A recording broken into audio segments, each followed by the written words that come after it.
What happens when the goddess of beauty is ignored by the very gods she once helped create the world? Oshun is often described as soft, sensual, radiant, the goddess of love, fertility and sweet waters. But sweetness can turn to storm, and those who underestimate her, they learn the hard way that rivers can bless or drown.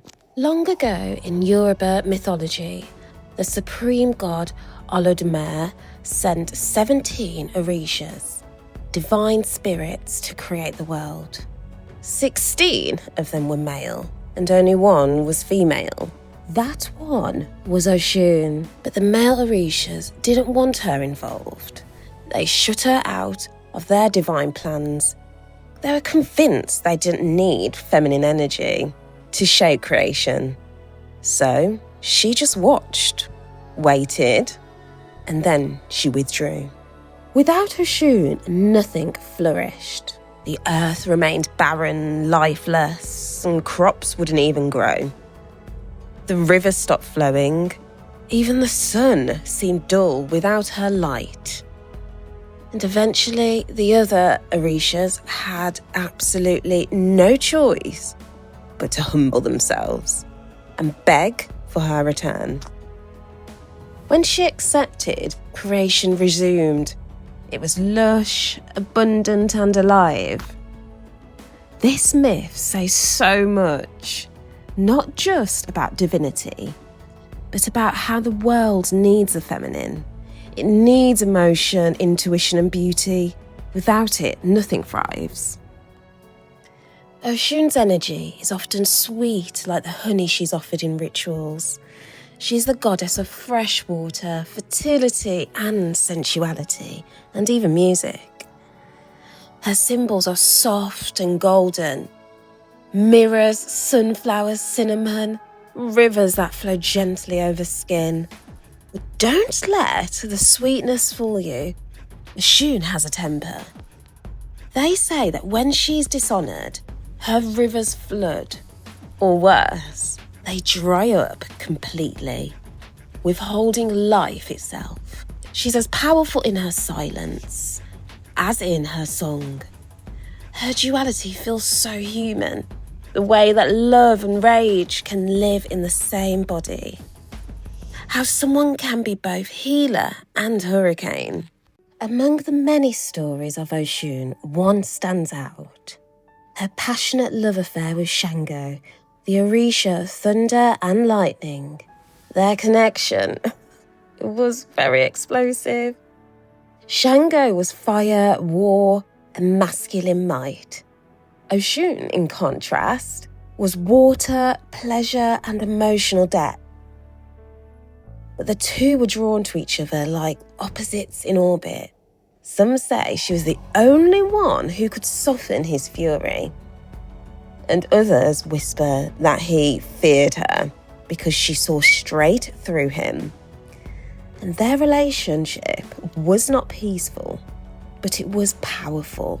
A storm of seduction and battle, love and distance.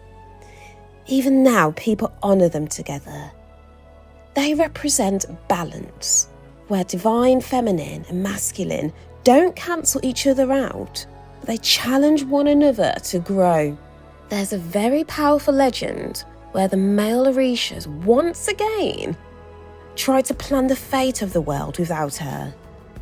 They thought Oshun's role was limited, just beauty and charm. So she left, quietly. And once again, the world suffered. The skies closed, the waters receded, and life began to wither. This time, they didn't just beg. They panicked. Oshun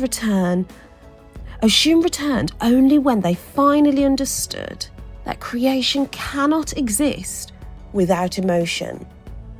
Leadership means nothing without compassion. And the sacred feminine is not an accessory, it's a requirement. I find that deeply, truly moving. It's because it's not about vengeance, it's about boundaries. She didn't scream, she didn't fight, she just withdrew. And the world felt her absence.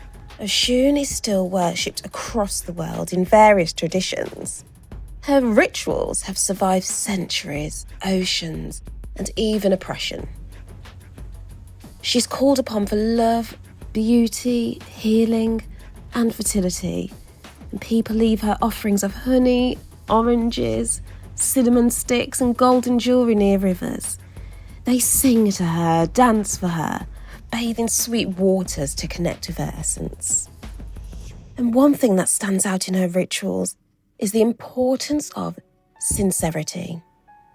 You can't approach Oshun with arrogance. She sees through the vanity.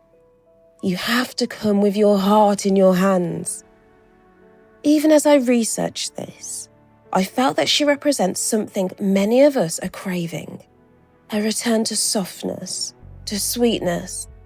And this is not a weakness. It's a power when you don't need to shout.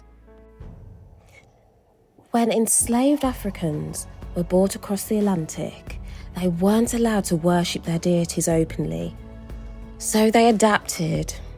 Oshun became hidden behind the faces of saints like Our Lady of Charity. In public, it also looked like Christianity.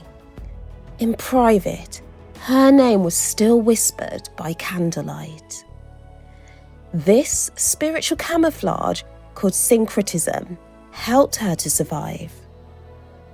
And today, Oshun stands as a symbol of resistance, of reclaiming stolen traditions, of healing generational wounds through beauty, joy, and ancestral pride. I think there's something quite radical about worshipping a goddess like her, one who reminds you that pleasure is sacred, that femininity is power, and that no one, not even the colonisers, can erase what lives in the blood. Oshun isn't just a figure from ancient myth. She's a force that still moves through people today. She teaches that creation begins in feeling, that beauty is more than appearance, it's medicine, and that sometimes the greatest power is the ability to walk away when you're not valued. Personally, I see her as a mirror, not just of who I am, but of who I want to be. Boundaried, joyful, powerful without losing softness. So whether you call her Oshun, Ocean, or just the energy of sweetness and storm, she invites you to ask yourself, what would happen if you stopped apologising for being radiant?